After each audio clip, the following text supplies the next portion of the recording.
A paz do Senhor, meus irmãos, tudo bem com vocês? Eu me chamo David Oliveira e nesse vídeo eu quero te ajudar a como dar uma saudação na igreja sobre Ana. Se você ficou interessado, eu convido você a ficar até o final deste vídeo, porque eu tenho certeza que você vai ser muito edificado. Você ficou interessado? Vamos aprender a palavra de Deus. E o texto que eu escolhi é 1 Samuel, capítulo 1 e o versículo 27, que diz assim: Por este menino orava eu, e o Senhor atendeu a minha petição que eu lhe tinha feito. 1 Samuel, capítulo 1 e o versículo 27. Como de costume, como eu sempre falo aqui nos vídeos, precisamos ler sempre o contexto. Então, vamos aqui primeiramente para o contexto, lembrando que você que vai dar a saudação, você deve cumprimentar a igreja, você deve convidar a igreja a abrir a Bíblia, tá certo?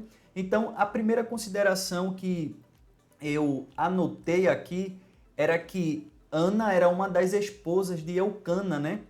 Que era um levita, e pelo fato dele ter duas esposas era porque Ana era estéril e se casou com Penina, que gerava, né? Lhe dava filhos. 1 Samuel 1, do versículo 1 ao 5. A segunda consideração é que Ana viveu muito tempo de angústia, né? Por não gerar filhos e suportava as irritações de Penina, né? Aqui o versículo 7 do capítulo 1 de 1 Samuel. A terceira consideração é que Ana, ela buscou ao Senhor. Ela foi buscar a presença do Senhor com lágrimas, olha aqui, lágrimas e prantos, e fez um voto ao Senhor de consagrar seu filho a Deus se ele o concedesse. Veja que coisa interessante. Então, quando Ana estava passando por essas dificuldades, né, por conta da sua arquirrival ficar lhe irritando, lhe provocando, Ana buscou o caminho da oração. E você pode enfatizar isso, né, que a oração é importante, né? A quarta consideração é que no tempo certo, Deus atendeu a petição de Ana, lhe abençoando com seu filho Samuel. E eu coloquei que o significado aqui de Samuel, sabe o que significa? É ouvido por Deus. Veja que coisa maravilhosa. E como prometido, né, Ana fez um voto ao Senhor após 3 anos, no caso, né, depois que Samuel viesse deixar de mamar, né, Ana entregaria exclusivamente ao Senhor para dedicar-se aos serviços, né, do templo com o sacerdote Eli. Então aqui é o que você vai aprender lendo o capítulo 1 e eu aconselho você ler com calma para entender essas 4 considerações.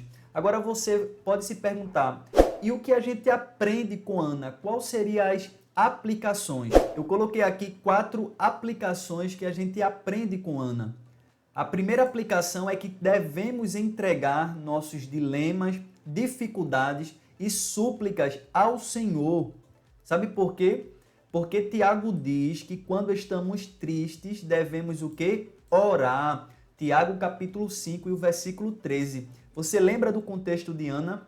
Quando Ana estava nesse momento de dificuldade, de choro, de pranto, ela foi para o templo orar, falar com o Senhor. Então é um princípio. Então no momento que estamos em dificuldade, com o coração triste, amargurado, o Senhor nos convida a orar. Então você pode falar para a igreja a importância da oração.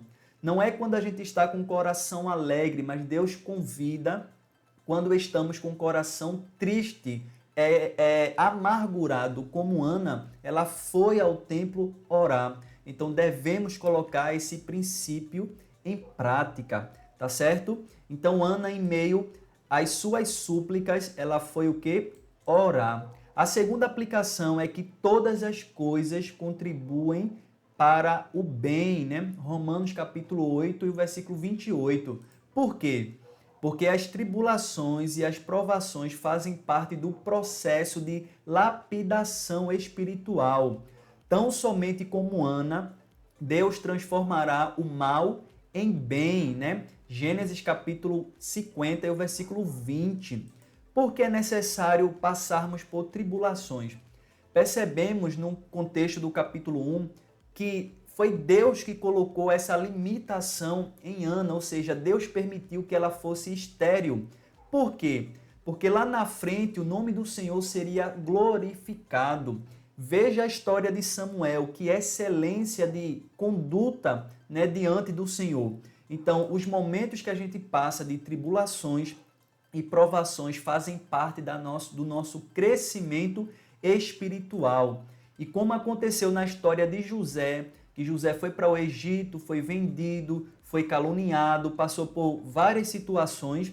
No versículo 20 do capítulo 50, no final da sua história, ele fala que Deus transformou o mal em bem. Veja que coisa linda. Então, fale para a igreja que não importa as dificuldades e tribulações, Deus é fiel para fazer aquilo que prometeu, tornar o mal em bem.